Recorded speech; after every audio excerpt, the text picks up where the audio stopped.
وہ سارا بھی ایک طرف آپ رکھ دیں، صرف ان 2 چیزوں سے مصر کو 12-13 ارب ڈالر سے زیادہ حاصل ہوتا ہے، لیکن جو عام مصری ہے اس کو اس میں سے کچھ نہیں حاصل ہوتا. اس بیچارے کی زندگی اسی طرح جیرن ہے، اسی طرح اس حالات مشکل ہیں، مہنگائی ہے. اور یہ جو چند حکمران، ایک ہی جماعت ہے، اس جماعت کے جو کرندے ہیں یا آرمی کے آفیسر جو ہیں یا بیوروکریٹس ہیں، وہ یہ ان کی تجوریاں بھرنے میں جو ہے نا وہ صاحب، جیسا کہ اگر آپ دیکھیں مڈل ایسٹ بالعموم پورا ایشیا، اکثر ملکوں میں اور افریقہ میں سیاستدان جو ہیں وہ اپنی ذاتی جو ہے نا وہ جیبیں بھرنے میں لگے رہتے ہیں. تو اس طرح سے عوام کے اندر جو فرسٹریشن ہے اس کا یہ نتیجہ ہے کہ جس کی وجہ سے عوام اٹھی ہے. تو اس کے پیچھے کوئی تنظیم اسلامی یا کوئی اس طرح کی نہیں ہے، لیکن عوام کی جو فرسٹریشن ہے، عوام تھک چکے ہیں، تو اب وہ چینج چاہتے ہیں، تبدیلی چاہتے ہیں. جی ہم اب نوید صاحب سے کوشچن کریں گے کہ نوید صاحب آپ کا کیا خیال ہے کہ جو آپ یہ سلسلہ مصر سے شروع ہونے والا ہے یا ہو چکا ہے، تو اس میں یہ ہے کہ یہ نہیں محسوس ہو رہا کہ ہمارے ایشیا میں اور خاص کر جو ہمارے اسلامی ملک ہیں ان میں کیا علم کا جو شعور ہے یہ کم ہے، جو کہ یا وہ دنیا کو سمجھ نہیں پا رہے کہ دنیا میں یہ جو جمہوریت ہے، ماشاءاللہ ہمارا اسلام جو جمہوریت سے بھی زیادہ اچھا ہے، لیکن انہیں سمجھ نہیں آ رہی ہے اس میں کیا تعلیم کی کمی ہے یا لوگ جو ہیں وہ کس نسبت جا رہے ہیں، کس سمت میں جا رہے ہیں. بسم اللہ الرحمن الرحیم. بہت شکریہ رائے زبیر صاحب اور ٹی وی لنک کا کہ آپ نے مجھے انوائٹ کیا اس موضوع پہ بات کرنے کے لیے. جیسا کہ نواز سندھو صاحب نے کہا، میں ایگری ہوں ان کی باتوں سے، اتفاق ہے مجھے کہ بیسیکلی جو اپریشن تھا 38 ایئرز کا، 40 سال کا، اس سے لوگ تنگ تھے. اس گلوبل ولیج میں لوگ چاہتے ہیں کہ وہ ظلم کے خلاف، جھوٹ کے خلاف آواز بلند کریں.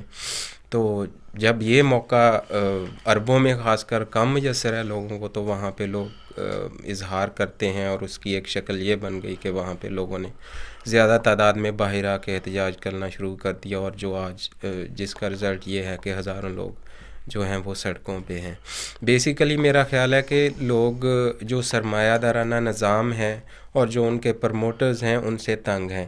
اسی لیے یو ایس اے کو بھی وہاں پہ جو اس کا پلان ہے وہ کامیاب نہیں ہو رہا، اور یہی وجہ ہے کہ لوگ دنیا میں آج معاشی بدحالی ہے، اور مطلب جتنی بھی خرابیاں ہیں اس کی وجہ سرمایہ دارانہ نظام اپنی منطقی انجام کو ہے، اور اس نظام کے تحت یہ اپنے فیورٹ لوگوں کو حکمرانی میں آگے لاتے ہیں، اور جو غریب عوام پہ ظلم ہوتا ہے وہ بڑھتا جاتا ہے، وہ مزید غریب ہوتے جاتے ہیں. تو میرا خیال ہے یہ حکمرانوں کے خلاف اور الٹرنیٹلی امریکہ کے سرمایہ دارانہ نظام کے خلاف ایک بغاوت ہے جو پوری دنیا میں شروع ہو چکی ہے، اور عربوں میں چونکہ اس کا بہت زیادہ مطلب روٹس تھی، ڈکٹیٹر زیادہ ہیں، اور ان لوگوں نے 40 سال سے ایک ہی حکمران دیکھا ہے، اس لیے وہاں پہ اس کا آغاز ہوا ہے. لیکن بیسیکلی اس نظام کے خلاف پوری دنیا میں ہی جو تحریک چل اٹھی ہے. لوگ سچ جاننا چاہتے ہیں، لوگ اس جمہوریت کے یہ جو بت بنائے ہوئے ہیں پوری دنیا میں یو ایس اے نے، ان کے پیچھے جو چہرہ ہے وہ نقاب کرنا چاہتے ہیں. تو یہی میرا خیال ہے بیسیکلی ریزن ہے، اس نظام کے خلاف لوگ اٹھ کھڑے ہیں، جس کا اظہار مصر میں ہوا اور بالکل مصر سے شروع ہوا ہے. جی خان صاحب سے ہم کوشچن کریں گے. خان صاحب یہ آپ تو دیکھ رہے ہیں اب لوگ ہفتہ ہو گیا ہے سڑکوں پہ آ گئے ہیں، جو ہیں وہ 200 کے قریب لگ بھگ شہید بھی ہو گئے ہیں، اور زخمیوں کی تو پتہ ہی نہیں کتنی لاتعداد ہے. اس میں نظام جو ہے، پولیس ان کی چھوڑ چکی ہے، ملٹری ان کی چھوڑ چکی ہے، اور آپ یہ سمجھ رہے ہیں کہ یہ انشاءاللہ یہ جو ان کا سلسلہ شروع ہوا ہے یہ ایک پہلا ملک ہوگا جہاں سے یہ آغاز ہوگا کیا یا ختم ہو جائے گا، اس پہ جو پھر وہ جرنل ہیں وہ کنٹرول کر لیں گے. بسم اللہ الرحمن الرحیم. سب سے پہلے تو میں ٹی وی لنک والوں کا شکریہ ادا کرتا ہوں کہ انہوں نے مجھے موقع دیا ہے یہاں پہ بولنے کا. آپ کا سوال جو ہے نا یہ کوئی نیا سوال نہیں ہے. یہ سسٹم جو ہے شروع سے ہی مسلمانوں کے خاص کر مسلمان ممالک میں شروع سے ہی یہی سسٹم آ رہا ہے جس کو ڈکٹیٹرشپ کہو یا مطلب جو نام دے دو وہ ٹھیک ہے، لیکن یہ پہلی مرتبہ یہ موقع ملا ہے ابھی کہ ان لوگ جو ہے وہ حکومت کے وہ دباؤ اور حکومت کے پریشر سے باہر نکل آئے، تنگ آ گئے. پہلے بھی اسی طرح تنگ تھے، لیکن اس وقت میڈیا اتنا آزاد نہیں تھا اور نہ لوگوں کو پتہ ہوتا تھا کہ کیا ہو رہا ہے کیا نہیں ہو رہا ہے. ابھی تو سارے دنیا کو ایک گلوبل ولیج کی طرح سب دنیا کو حالات معلوم ہے کہ کہاں پہ کیا ہو رہا ہے. اور اس کا آغاز جو ہے اس سے ہوا نا ٹیونس سے ہوا، اور اس کو دیکھتے دیکھتے اب مصر میں آ گیا. اب انشاءاللہ ہم امید کرتے ہیں کہ اسی طرح یہ بڑھتے بڑھتے باقی مسلم ممالک میں بھی پھیل جائے یہ چیز، ان کو ہوش آ جائے. ان کو ہوش تو آیا ہوا ہے، لیکن ان کو اتنا دبایا ہوا ہے کہ ان کو کسی کو منہ کھولنے کا وہ موقع ہی نہیں دیتے تھے. جو بھی کوئی آواز اٹھاتا تھا یا کچھ بولتا تھا اس کو غائب ہی کر دیتے تھے. جیسے ابھی ہمارے ملک میں کتنے لوگ جو ہیں وہ غائب ہیں، ان کو بالکل اٹھا کے لے گئے ہیں ایجنسیز والے. انہوں نے یہی کہا، کوئی احتجاج کیا ہے یا جیسے بلوچستان میں اگر وہ اپنے حقوق کے لیے کچھ بولتے ہیں تو اس کو بندے کو ہی غائب کر دیتے ہیں. لیکن آپ خان صاحب اس سے پر امید ہیں کہ یہ سلسلہ جو اب مصر میں شروع ہوا ہے ان کو اللہ تعالیٰ کی ذات کامیابی دے گی یا کسی اور الجھن میں الجھ جائیں گے یا کسی وعدے نہیں؟ انشاءاللہ حق جو ہے حق ہی ہے. اچھا باطل ہے نا، باطل جتنا بھی وہ ڈرامے کرے لوگوں کو دبائے، لیکن حق پھر بھی حق ہے. حق کسی وقت نہ کسی وقت سامنے آ جاتا ہے نا. آپ پورا تاریخ اسلام دیکھیں نا، جس نے وہ باطل نے جو طاقتوں نے جو لوگوں کو دبایا تھا نا، وہ آخر حق جو ہے وہ برسر اقتدار آیا ہوا ہے. اور یہاں بھی انشاءاللہ حق کی جیت ہوئے گی اور مسلمانوں کی جیت ہوگی. اور یہ کب تک یہ لوگ دبائیں گے؟ یہ جس طرح ناظرین یہ خان یعقوب خان فرما رہے ہیں کہ حق کی جیت ہوگی، ہم بھی دعا کرتے ہیں کہ حق کی جیت ہوگی. لیکن ایک چیز ایسی ہے کہ یہ جتنے طاقتور اور ظالم یہ ڈکٹیٹر ہوئے ہیں، ان تمام کے تقریباً وعدے اور ان کا جو عوام کو دھوکہ دینا ہے وہ ایک ہی قسم کا ہوتا ہے. لیکن اس کے جو شکنجے میں ہمیشہ وہی عوام اور وہی جو ہے نا لوگ آتے ہیں جن کو علم نہیں ہے یا وہ تاریخ سے جو ہے وہ ناآشنا ہوتے ہیں. اب یہ بات ہے کہ یہ اتنا دور لمبی بات نہیں کہ اسپین میں فالکو کا راج تھا، اس نے بڑے سال حکومت کی اور یقین کیجئے کہ وہ جتنی باتیں اس نے کی اور وہی وہ کہتا تھا، انتخاب کرتا تھا تو ایک کا کر لیتا تھا. جیسے کہ فالکو کے لیے کر دو، عوام کو کہتا تھا یس کر دو نو کر دو. کینڈیڈیٹ ایک ہی ہے، فالکو ہے، وہ کہتا ہے کہ یس کرو یا نو کرو فالکو کو. اب ہم نے دیکھا ہمارے ملک میں بھی ایسے جنرل آئے ہیں، انہوں نے بھی وہی ماشاءاللہ وہی اپنایا ہے طریقہ کار جو پرانے ڈکٹیٹر اپناتے تھے. اور اسی طرح سے جتنے یہ ہوئے ہیں، یہ آپ چلی کا دیکھ لیں، یہ پاکستان کا دیکھ لیں، ادھر کا دیکھ لیں، باقی مڈل ایسٹ جو ہیں. اب کل کی بات ہے صدام جو ہے اس نے بھی ایسے ہی حربے استعمال کیے. صدام کے لیے کرو یس یا نو. سندھو صاحب ہم آپ سے گزارش کریں گے کہ ہمیں بتائیں کہ یہ جو ڈکٹیٹر ہیں ان کی واردات تو بڑی پرانی ہیں، لیکن جو نئی عوام ہے وہ اس میں ان کے وعدوں میں کیوں کر کے پھر دوبارہ آ جاتی ہے، وہ اپنے شکنجے میں پھر ان کو جو ہے وہ دبوچ لیتے ہیں. اصل میں جو بنیادی بات ہے وہ یہ ہے کہ لوگ چھوٹے چھوٹے مفادات کی خاطر جو ہے وہ اصول چھوڑ دیتے ہیں، جس کی وجہ سے ایسے لوگوں کو موقع ملتا ہے.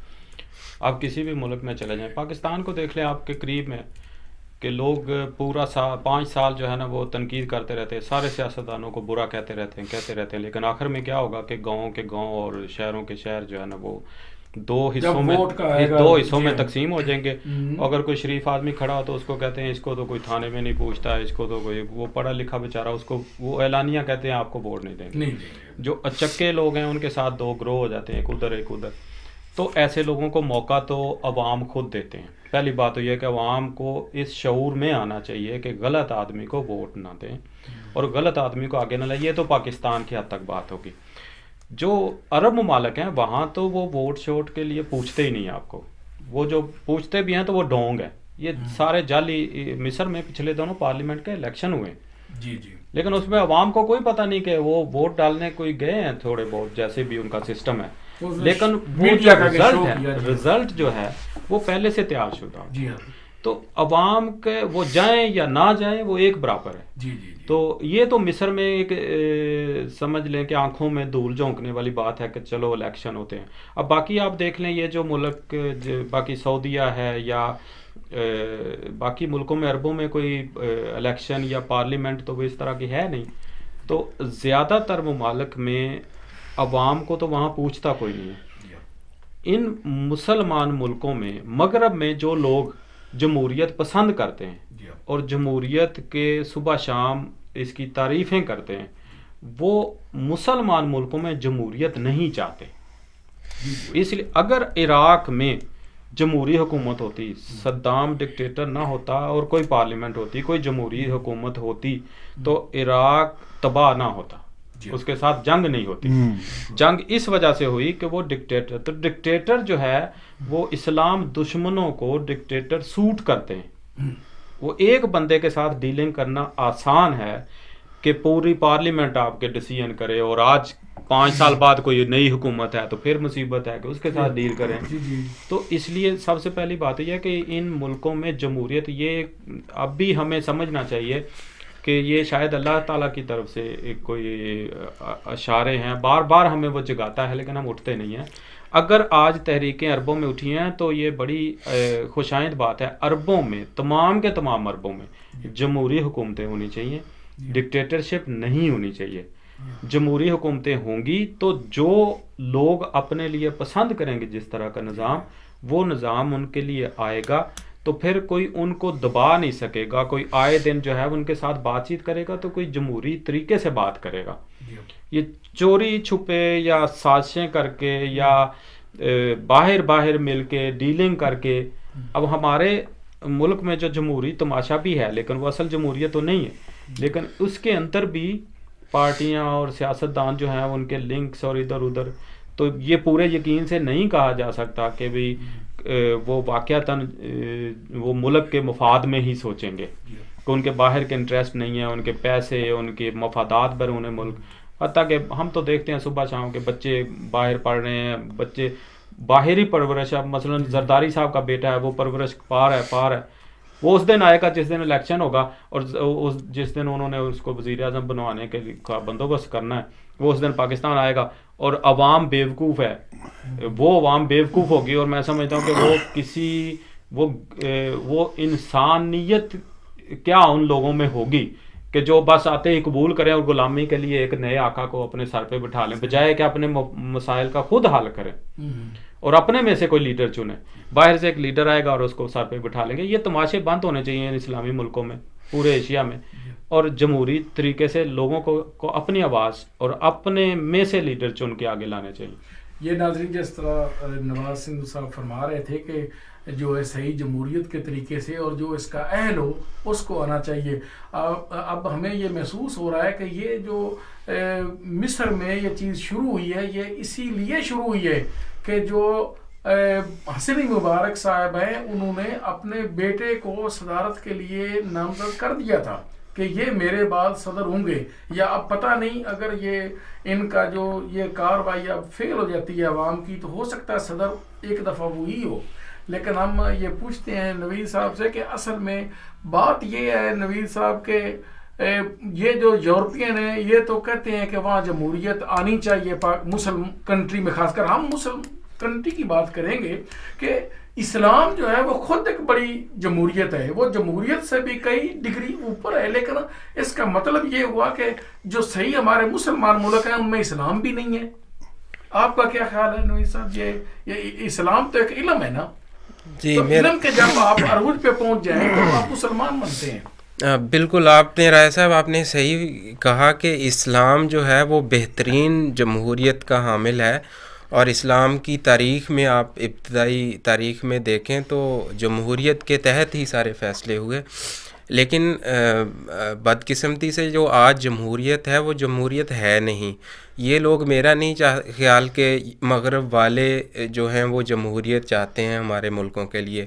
یہ ایکچولی ڈکٹیٹر ہی چاہتے ہیں, کیونکہ ان کے کام جو ہیں وہ ڈکٹیٹر آسانی سے کر دیتے ہیں. اس کی مثال آپ تازہ ترین یہ دیکھ لیں کہ لاہور میں جو پکڑا گیا ہے جس نے 2-3 بندوں کو مار دیا امریکی, جس کو بعض کہتے ہیں سفارتکار ہے, بعض کہتے ہیں نہیں ہے. تو پاکستان میں ابھی جمہوریت کا بیج بھی نہیں بویا, یا تھوڑی بہت جو بھی ہے اس کے ہوتے ہوئے ان کو اپنا ایک بندہ چھڑوانے کے لیے بہت سی مشکلات کا سامنا کرنا پڑ رہا ہے. اس لیے یہ اپنے مفادات کے لیے ہمارے ملکوں میں جمہوریت نہیں چاہتے, یہ وہاں ڈکٹیٹرشپ رکھتے ہیں تاکہ عوام کے حقوق پر یہ الٹرنیٹلی ڈاکہ مار سکیں. یہ ان کو ایسے کرپٹ لوگوں کو اوپر لاتے ہیں جو ان کے مفادات کا تحفظ کریں, اور الٹرنیٹلی یہ اپنے پھر تحفظات جو ہیں مفادات ہیں یا اپنے عوام کے مفادات ہیں ان کو پروموٹ کر سکیں پوری دنیا میں. تو میرا خیال ہے یہ چاہتے ہی نہیں. اور لیکن جو سچ ہے وہ تو ایک دن ہو کے رہنا ہے, وہ چاہے میڈیا کی شکل میں ہو یا جولین اسانج نے جو سچ دکھا دیا دنیا کو, جتنے ان کی پریپوگنڈے تھے, جھوٹی جنگیں دنیا میں برپا کر دی اپنے معاشی مفادات کے لیے. تو جیسے جیسے دنیا میں سچ آتا جائے گا سامنے, تیسے تیسے میرا خیال ہے جو سامراجی قوتیں ہیں وہ دم توڑتی جائیں گی. اور ان کو جیسے وہ اقبال نے بڑا عرصہ پہلے کہا تھا ان کی تہذیب کے لیے کہ تمہاری تہذیب اپنے خنجر سے آپ ہی خودکشی کرے گی, جو شاخ نازک پہ آشیانہ بنے گا ناپائیدار ہوگا. میرا خیال ہے کہ جو آشیانہ بنایا تھا امریکہ نے رشین وار کے بعد, اس کی بیس بھی جھوٹ تھی, وہ وہی سرمایہ دارانہ نظام تھا. یورپ والوں نے اپنے آپ کو مڈل میں فٹ کیا دونوں نظاموں کے, لیکن یہ جھوٹ تھا. تو ایک دن یہ آشیانہ ٹوٹنا تھا اور اس کے ٹوٹنے کا آغاز ہو چکا ہے.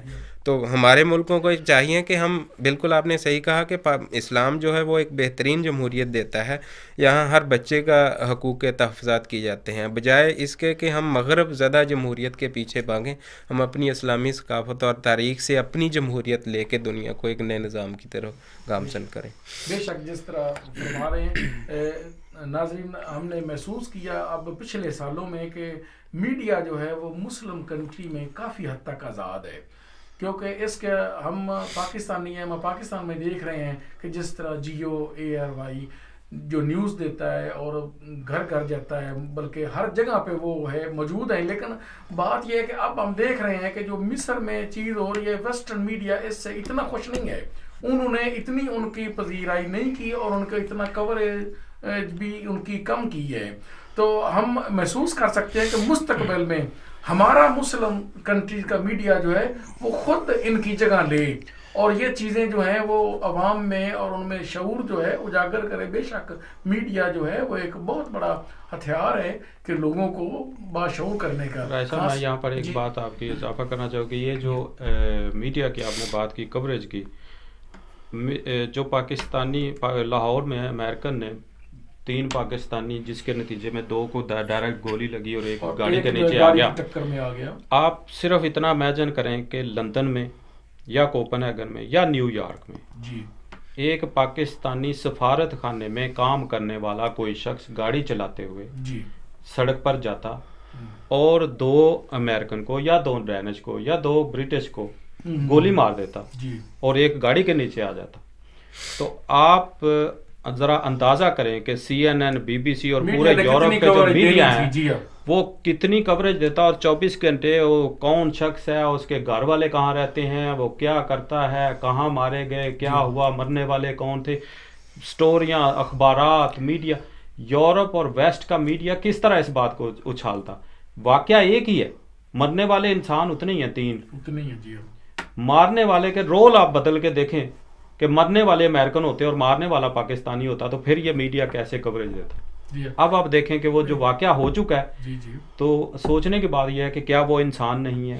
اب یہاں پر آپ ڈینش میڈیا میں خاموشی دیکھتے ہیں, چھوٹی موٹی کوئی خبر آ جاتی ہے, ایک آدھ دن آئی, بس بات ختم ہو گئی.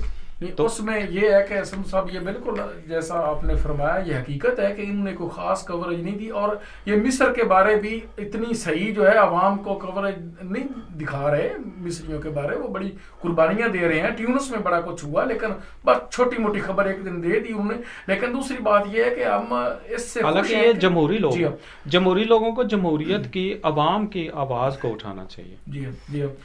تو یہ اس طرح کا خان صاحب یہ اب جو میڈیا کی کوریج کافی آزاد ہے اسلامی ملکوں میں، تو سچی بات تو یہ ہے کہ ہمیں اپنے جو کنٹری ہیں ان کے بارے کوریج اپنا میڈیا دینا چاہیے. ہم کس دوسروں پہ گلا نہیں کر سکتے، کیونکہ ان کے گلا ہم کیوں کریں، کیونکہ اس لیے کہ وہ تو اپنا کام اپنے ملکوں میں بہترین طریقے سے سر انجام دے رہے ہیں. آپ کا کیا خیال ہے کہ ہمارا میڈیا بھی اچھا ہو رہا ہے؟ اچھا ہو رہا ہے، ابھی اتنا آزاد نہیں ہے جتنا جس سے آپ لوگ توقع کریں کہ یہ بالکل آزاد ہے، سب کچھ دکھاتے ہیں. اب بھی کچھ نہیں دکھاتے ہیں. اچھا ابھی جیسے سندھو صاحب نے کہا کہ یہ لوگ جو ہے نا اپنے اگر ان کے ملک میں کوئی مارا جاتا نا، ہمارے ملک کا جو احمد خاصی تھا اس نے ہم 3 امریکن کو مارے تھے نا، اس کو زمین آسمان کو ایک کر کے اس کو ڈھونڈ نکالا اور اس کو امریکہ لے جایا گیا اور اس کو پھانسی دلائی گئی نا. اور یہاں پہ کیا کہتے ہیں کہ اس کو چھوڑ دیا جائے. اچھا یہ ڈپلومیٹ تھے کیونکہ پاکستانی مارے ہیں ان کا تو کوئی قیمت ہی نہیں ہوتا نا، بولتے اس کو چھوڑ دیا جائے. بلکہ رحمان ملک بھی وہ پہلے دن کہہ رہا تھا کہ یہ پہلے دن تو اس نے یہ کہا کہ بالکل ڈپلومیٹ نہیں ہے اور نہ اس کے پاس ڈپلومیٹ پاسپورٹ ہے. اب وہی رحمان ملک کہہ رہا ہے کہ اس کے پاس امریکن پاسپورٹ ہے، ڈپلومیٹ ہے اور ویزا لے کے آیا ہے فلان فلان فلان فلان. تو یہ چیز جو ہے نا، یہ لوگ ہر چیز کو ان کا جمہوریت، ابھی آپ یورپ میں یا امریکہ یا کینیڈا میں ایسا کوئی صدر دکھائیں جو 40 سال سے بیٹھا ہو حکومت کر رہا ہو یا کوئی پارٹی، سوال ہی پیدا نہیں ہوتا. اور ادھر ہمارے ہاں وراثت بنایا ہوا ہے، جیسے سوریہ کا حافظ اسد تھا، اس نے اپنے بیٹے کو تیار کیا. اب جب وہ خود مر گیا اپنے بیٹے کو، ابھی تک اس کا بیٹا بیٹھا ہوا ہے، وہ بھی 40 سال سے اوپر ہو گئے ان کو. اسی طرح صدام 40 سال حکومت میں رہے. وہ جو کونگ کیا نام ہے اس کا، حسین کا، وہ کیا کنٹری کا کیا نام ہے، ایجپٹ نہیں، اردن کا بادشاہ، سارے 40 سال اس نے بادشاہت کی. بعد میں مرتے وقت اپنے بیٹے کو ابھی بادشاہت میں بٹھا دیا. وہی چل رہا ہے. اچھا حافظ الاسد بھی ایسے کر گئے، وہ بھی ایسے ہی کر گئے نا. ہاں تو یہاں بھی اس نے مبارک نے اپنے بیٹے کو آلریڈی تیار کیا ہوا تھا، اس کو نیکسٹ صدر کے لیے اس کو تیار کیا ہوا تھا. تو اب حالات کچھ خراب ہو گئے یا کچھ ہو گئے نا. اور اسی طرح ابھی ہمارے پاکستان بھی انہی کے نقش قدم پہ جا رہے. اپنے وہ بلاول بھٹو کو اس نے تیار کیا ہوا ہے نا. اور بھی کہیں جی پاکستان میں تو خان صاحب جتنے بڑی پارٹیاں ہیں انہوں نے اپنے بیٹے آلریڈی اپنے رشتہ داروں کو تیار کر کے میدان میں لے آئے ہیں. بالکل. اور ان کو پاکستان کے پیسوں سے آکسفورڈ یونیورسٹی اور وہاں ان سے تعلیم کرا کے پاکستان کے پیسوں سے، پاکستان کے عوام کے پیسوں سے ان کو تیار کر کے لاتے ہیں، پھر ہمارے اوپر حکمران وہ بٹھا دیتے ہیں. اور دوسری بات ابھی وہ پیپل پارٹی والے میں ان میں کوئی ایسا بندہ ہے ہی نہیں. یہ لوگ صرف اس چیز کا فائدہ اٹھاتے ہیں. بھٹو صاحب مر گئے نا یا شہید ہو گئے یا جیسے یہ لوگ بولتے ہیں نا، اس کے ہمدردی کے لیے اس کی بیٹی کو انہوں نے صدر بنا دیا. کوئی اس میں اتنی قابلیت نہیں تھی کہ وہ پاکستان کو رہنمائی کرتی، صرف اس کو باپ کا وہ ہمدردی کی وجہ سے اس کو لائے. اب بلاول بھٹو جو ہے صرف اس کی ماں کے ہمدردی کی وجہ سے نا اب اس کو لائیں گے ہمارے اوپر. یہ ناظرین جیسے خان صاحب فرما رہے ہیں کہ یہ تو حقیقت ہے ہمارے ملک میں، اور خاص کر ہمارے ملک میں نہیں، مڈل ایسٹ میں. اب آپ نے سنا کہ ناظرین یہ بتا رہے تھے میرے مہمان کہ سیریا میں حافظ الاسد نے اپنے بیٹے کو بٹھا دیا، اردن میں اس نے اپنے بیٹے کو بٹھا دیا، حسنی مبارک اپنے بیٹے کو بٹھانا چاہتے ہیں. دوسرے ملکوں میں بھی اپنی اولاد انہوں نے تیار کی ہوئی ہے. بھائی عوام میں شعور نہیں ہے، نہ ان کو شعور وہ آنے دیتے ہیں. اب تو اس لیے ایسے جو حربے ہیں وہ استعمال کرتے ہیں. ہماری جو پروگرام تھا وہ اصل میں جو ہے نا وہ مصر کے حوالے سے تھا کہ مصر میں جو ایک نئی جو عوام میں ایک شعور اجاگر ہوا ہے اور ایک وہ چاہتے ہیں کہ ان میں ڈیموکریٹک آئے اور وہ بھی دوسری دنیا کی طرح آزاد سانس لے سکیں. تو ہم یہ امید کرتے ہیں کہ یہ ان کا جو جیسے ٹیونس میں کافی حد تک اس کو پذیرائی ہوئی ہے، مصر میں بھی انشاءاللہ یہ چیز چلی ہے. ہم دوسرے ملکوں میں بھی چاہتے ہیں کہ اس میں شعور آئے اور جو عوام ہے ان کی جو یہ مصیبت میں پھنسے ان سے نکلیں. شکریہ.